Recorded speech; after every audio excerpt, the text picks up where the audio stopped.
Hey guys, welcome back. Failures in any software environment is just unavoidable, especially in an environment like Hadoop where we can have hundreds of nodes working together in parallel at the same time.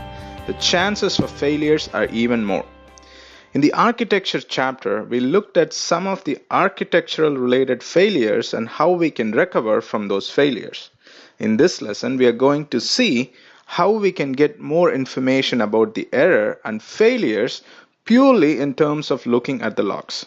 Troubleshooting any kind of failures boils down to looking very closely at the logs. When I first started my career, and this was years ago before I became a Hadoop consultant, in my very first interview that I had with a client, and the hiring manager asked me, how would you troubleshoot an issue? And the answer he was expecting that I would say is that I would look for the error messages in the logs. This is a very simple answer, but a very obvious and powerful way to troubleshoot issues.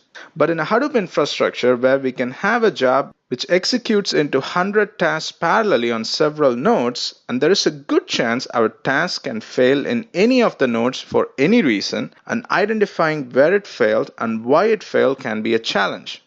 Thankfully, logs are to the rescue, but we need to know where to look for them. It does not really matter what you execute in a Hadoop cluster. It could be a MapReduce program, a Pig script, or a Hive script. Everything will eventually get resolved into MapReduce jobs and execute in the cluster. The very first thing you look for is the status of your job in the application web UI. In Yarn, all your jobs will be presented as application. Look for your application. If it is a success, well and good. If it failed, you want to know the extent of the failure.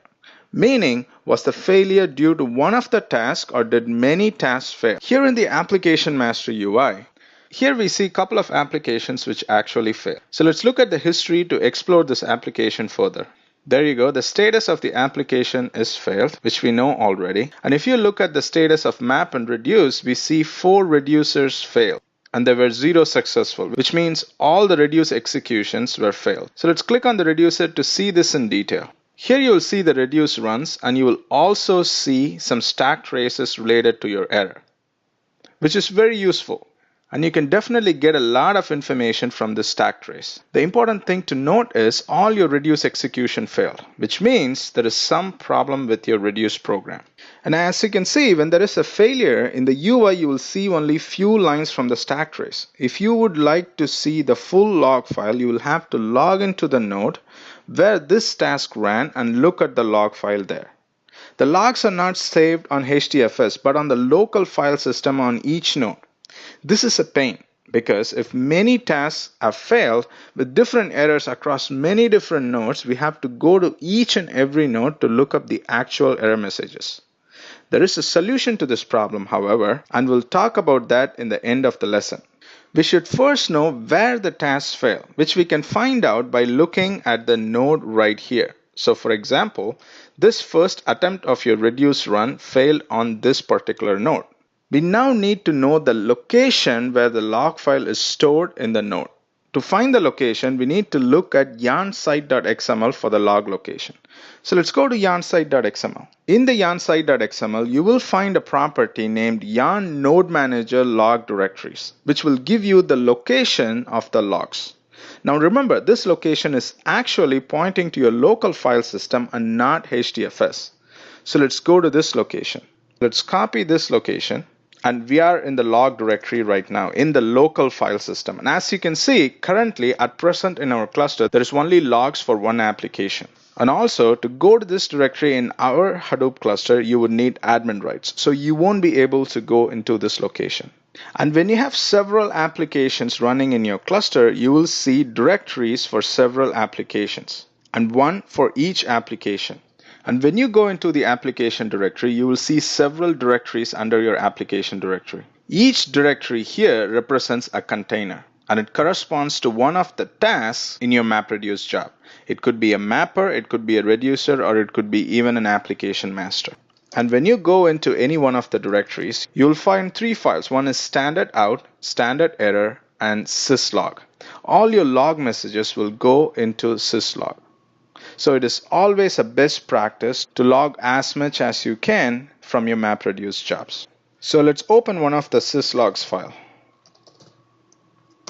So here are the log messages for that specific task. We don't see any error messages in this task because this task did not fail. But when you see a log file for a failed task, you will see a lot of errors. You will also see errors in the standard error file. If you're writing a MapReduce program, it is a good idea to write log messages to add more detail and additional messages. For example, in the try catch, you can log details about the record you're trying to process. It is very simple to instantiate the log. As you can see, you can get the log instance here, and we are using log4j library. So to log error messages, you can say log.info or log.error to log your messages into the logs. So here we saw how to look up error messages in the logs. Now, when you have multiple errors, it is a pain to log into each and every node and get the logs. It is also a pain for your administrator because he has to either provide you the access to the data nodes or get the log files himself. In Yarn, however, instead of keeping the logs on individual nodes, you can enable a feature called log aggregation and can aggregate all the logs for the application in HDFS. When log aggregation is enabled, for every application that is executed by Yarn, a directory will be created in the configured location in HDFS for that specific application. And one log file will be created per node that execute tasks for that application. And all the log messages from the node will be written into that file. For example, let's say we executed a MapReduce job which resulted in 100 tasks in total across 60 nodes, then we'll have one directory for the application. Under that, we'll have one log file for each node with a total of 60 log files. This is great as opposed to the old approach where the log files are scattered across all your nodes in the cluster. But the best part is you can actually look at the logs using the web UI or using Yarn commands.